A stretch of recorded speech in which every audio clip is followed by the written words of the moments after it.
Outer ring road అవతల త్వరలోనే భారీగా శాటిలైట్ టౌన్షిప్లు రానున్నాయి. ఇందుకు అనుమతులు ఇచ్చేందుకు హెచ్ఎండిఏ కసరత్తు చేస్తోంది. గ్రేటర్ సిటీలో పెరిగిన ట్రాఫిక్ ఒత్తిడిని తగ్గించేందుకు శివారులో టౌన్షిప్ల నిర్మాణానికి ముందుకొచ్చేవారిని ప్రోత్సహించాలని అధికారులు నిర్ణయించారు. కొంతకాలం కిందటే నోటిఫికేషన్ జారీ అయింది. నిర్మాణాలపై రూల్స్, మౌలిక వసతుల కల్పనపై పాలసీని కూడా తయారు చేశారు. టౌన్షిప్ల నిర్మాణానికి ఆసక్తి చూపించే సంస్థలను ప్రోత్సహించడంతో పాటు హెచ్ఎండిఏ నేరుగా ప్రభుత్వ భూముల్లో ప్రైవేటు సంస్థల భాగస్వామ్యంతో కూడా టౌన్షిప్లు నిర్మించనుంది. అందుకు ప్రభుత్వ భూములు ఎక్కడెక్కడ ఉన్నాయని అధికారులు ఆరాధిస్తున్నారు.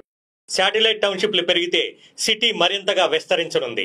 ఓఆర్ఆర్ కు దూరంగా వీటిని నిర్మించడం ద్వారా ఆయా ప్రాంతాలు అభివృద్ధి చెందడంతో పాటు అభివృద్ధి వికేంద్రీకరణ జరుగుతుందని ప్రభుత్వం భావిస్తోంది. సిటీలో పెరిగిపోతున్న ట్రాఫిక్ ఒత్తిడి చాలా వరకు తగ్గుతుందని కూడా పేర్కొంటున్నారు. ఔటర్ శివారులో టౌన్షిప్లు నిర్మించేవారు కనీసం 100 ఎకరాల భూమి కలిగి ఉండాలి. ఔటర్ కు కనీసం 5 కిలోమీటర్ల దూరంలో నిర్మించాలనే రూల్ కూడా పెట్టారు.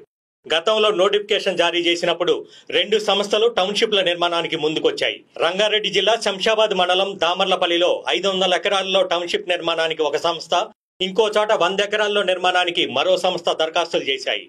ఇంకొన్ని సంస్థలు కూడా ఆసక్తి చూపుతున్నట్లుగా అధికారులు తెలిపారు. టౌన్షిప్లలో 100 అడుగుల అప్రోచ్ రోడ్డు తప్పనిసరిగా ఉండాలని, మిగిలిన మౌలిక వసతులు కల్పించాలని రూల్ పెట్టింది. టౌన్షిప్ల నిర్మాణానికి చేంజ్ ఆఫ్ ల్యాండ్ అనుమతులు అవసరం లేదని స్పష్టం చేసింది. టౌన్షిప్లలో తప్పనిసరిగా ఆట స్థలాలు, రోడ్లు, హాస్పిటల్స్, షాపింగ్ మాల్స్, కాలుష్యం లేని పరిశ్రమలు పెట్టేలా చర్యలు తీసుకుంటున్నారు.